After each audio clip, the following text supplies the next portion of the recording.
Attention, please. And now, it's Cutter's Rockcast. Backstage, Jesse Leach from Killswitch Engage, man. How are you? I'm good, man. Good. Good. Excellent. It's good to see you. It's been a long time since I've done anything with Killswitch Engage, really, it feels like. So it's awesome to have you guys back through. I'm looking forward to seeing the set tonight. Yeah. Always a pleasure, man. This place is magical, strange, dark, and fun. We've been living here. We're, again, backstage at the Rave in Milwaukee, and we've done a few videos, and every one, I think, has a different background because we've been in different dressing rooms. Yeah, it's great. It's like Wonderland down here, a weird psychedelic Wonderland. We are close to how many times have you guys been here? This has got to be. I do not know, and I've actually played here with other bands too. Right. Seamless back in like 2006. So yeah, I don't know. I lost track, dude. A lot of times. I had that exact same conversation with Lejean from Seven Dust the other day. Oh yes. And he's like, it's been like 22 or 23 times. Oh, yeah, those guys are touring maniacs, man. It's insane, but the history in this room and the history in this building is pretty intense. In fact, if you go like, where are we right now? So the that way, I think, is the pool. Oh yeah, the infamous pool. The infamous pool with all the signatures. I usually do my vocal warm-ups in there. Do you really? When it's unlocked, yeah. I love it. The acoustics are great in there. They are, man. They are. But yeah, so it's good to have Killswitch Engage back touring, man. It's good to have you guys around again. And this tour, it's been a couple years since a record, so I got to imagine there's one on the way. Yeah, it's in the chamber, man. Last we heard, August, it'll be out. Okay. Yeah, Metal Blade Records. Stoked. How is that nerve-wracking going to a new label? No, it's great. It's liberating. It's nice to change it up. And Metal Blade are like diehard. Like everyone that works there is a diehard metalhead. There's no half-stepping. There's no guy that kind of dabbles with the music, and there's none of that. They're all metalheads, so it's perfect. Yeah, you're not getting it's refreshing. You're not getting the promo department that has pop records too. Exactly. Yeah. There's not that crossover of you got to deal with the major label that like has a different agenda. It's like Metal Blade. The buck stops at Brian Slagel, who is a full-on metalhead. Yeah, he is. You can follow him on Instagram or Twitter, and just every post is genuine. It's just, here's this metal thing. Here's this thing from 1982. Here's the Metallica tape. And what's nuts is he doesn't sign crazy. things he doesn't like. So that's super flattering. The fact that like he actually likes us, which is like, wow, okay, cool. He doesn't just because a record label signs you doesn't mean everyone's a fan. So that's very true. Did you guys have that moment with Brian? Like, oh my God, it's Brian Slagel. Yeah, I mean, the first time I met him, I honestly didn't know. I mean, I've seen him in documentaries, but yeah, I kind of freaked out. And now he's just like a friend, so I can't freak out. But he's still a legend. Oh yeah, absolutely. But he's like the most. He won't let you freak out. He's just so mild mannered and chill. So what's is there a time frame? We don't know exact date. We're hopefully gonna get the exact date this week because we're trying to do press for it and stuff. Right. But yeah, there was a lot of sets. Yeah, you're on tour. People are gonna start asking. Exactly. Like me. But there was some setbacks. I had to have vocal surgery. I had a little bit of writer's block. Oh shit. Going through a bit of a divorce right now. So like, oh man, my life has been kind of screwed up. But it all helped fuel the fire. So hopefully August, you guys can hear the behemoth. Wait, behemoth or Killswitch? Yeah, I'm using poetic words. I know. Sorry to hear about your divorce, man. I'm not. That is the right answer. That is the correct answer. I am not. Moving on. Absolutely. Let's talk. I'm going to get a little bit serious because part of the reason I wanted to have this conversation is we as a radio station locally, Razor 94.7, 104.7 at Razor, Wisconsin, we have really in the last few years taken this stand, I guess you could say. It's hard to talk about because I don't want it to be cringy, but with mental health and May. I don't think there's anything cringeworthy about and May that. is Mental Health Awareness Month. I know it still feels, even for me.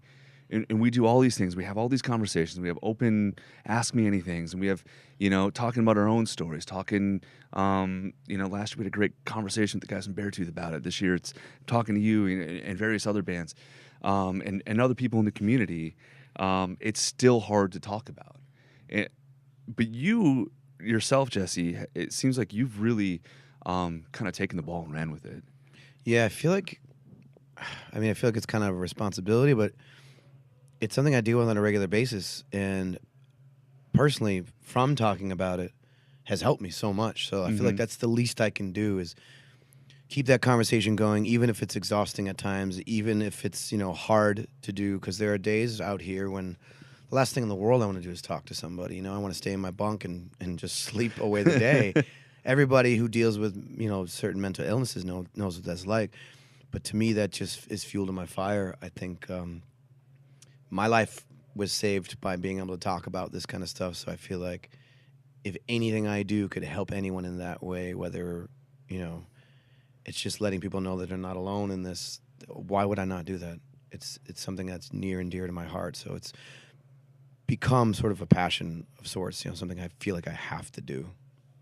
Are you actively or currently, working with any kind of foundations or? Yeah, I'm working with a couple of them. The one that I'm really interested in, my friend Johnny Boucher has Hope for the Day out of Chicago. Okay. Great foundation. He's traveled around. He's toured with the Warped Tour. He gets on stage and talks about it, and the hashtag is "It's okay not to be okay."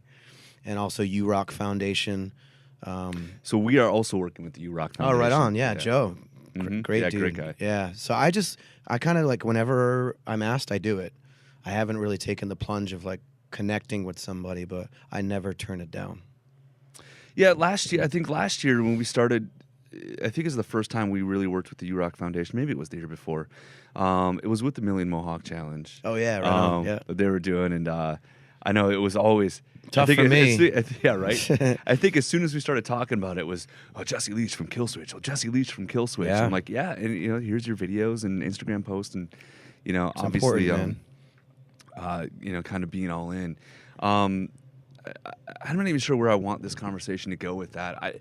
It was just a matter of, you've been doing so much, and again, it's hard to talk about. What would you say to somebody, I guess, who is sort of like I am right now, stumbling over my words? Continue to stumble, man. Yeah. Any way you can to just let people know that you need help. The conversation is so important, and that feeling again of you're not alone, that is so important, because I think one of the biggest causes of suicide is feeling alone, feeling like people won't understand, and there's always somebody out there, and there's somebody out there who probably has even worse than you do that can really drop some knowledge on you and change your whole entire perspective. And that's happened to me a few times, and it continues to be something I struggle with. It's not going away. But that doesn't mean you don't continue to talk about it and continue to push through that uncomfortableness that you may feel or that awkwardness. And that's it for me. It's just the only alternative to that is you take yourself out, honestly, man. And I have friends who have done it. And it kills me because they know I'm there from them. But, you have to sort of own it within yourself. You have to learn tools to know how to ask for help, and not everybody has that. So getting therapy is really good. Taking the right pills or whatever gets you through, whether it's medical marijuana or whatever the case may be. I'm an advocate for any of that stuff, whatever gets the job done and helps you feel like you're getting help and you're less alone. There seems to be such a stigma, not even just with mental health, but over the medications as well. So I guess really the importance of the correct doctor, right? I mean, would have trial and error too. Unfortunately, yeah. I got family members who have had to switch 6-7 times, and once you get it right, it's worth it. But the journey to get there is tough. Prescription medications hit or miss for me. I prefer more of the natural stuff, but some people really need it. Yeah. So everybody's different, but yeah, getting in front of the right doctor for sure. I've gone to see holistic doctors, more of a natural path type thing, because there are things in nature that can help balance you out. I mean, where do you think modern medicine comes from? The rainforest, like ancient Chinese medicine. So I've taken it upon myself to try to get rid of all the chemicals and do it a more natural way through the use of psilocybin and medical marijuana. But unfortunately, those things aren't legal everywhere because we live in a puritanical society. So there's that. How do you really feel? No, but you're right. You're absolutely right. Don't get me started, dude. I'll tell you exactly how I feel. Maybe I want to get you started. But you're absolutely right. Those options are not available to everybody, even though they probably should be. Yeah, changed my life. Changed my life. Yeah. Holistic.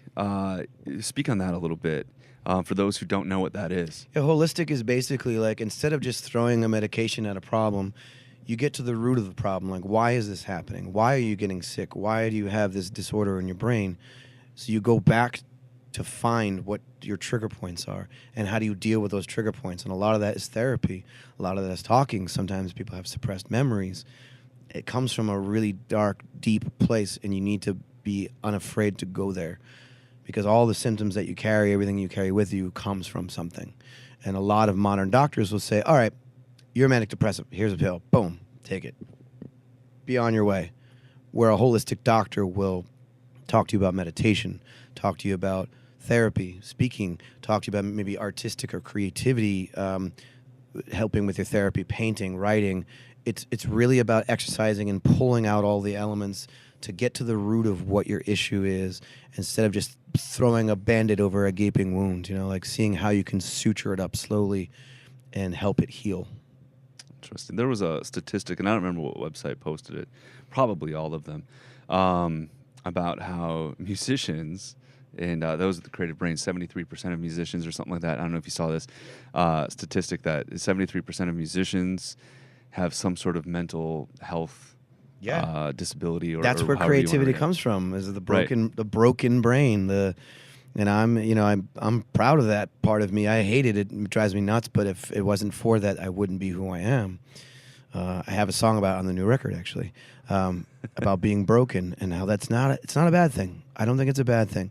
And the word broken, I use that loosely because society sees it as broken. But I would much rather be who I am and be creative than someone who's okay with, sitting at a desk all day and listening to a boss and like being a cog in the machine. I'm so okay with being slightly broken or fully broken and being a creative type.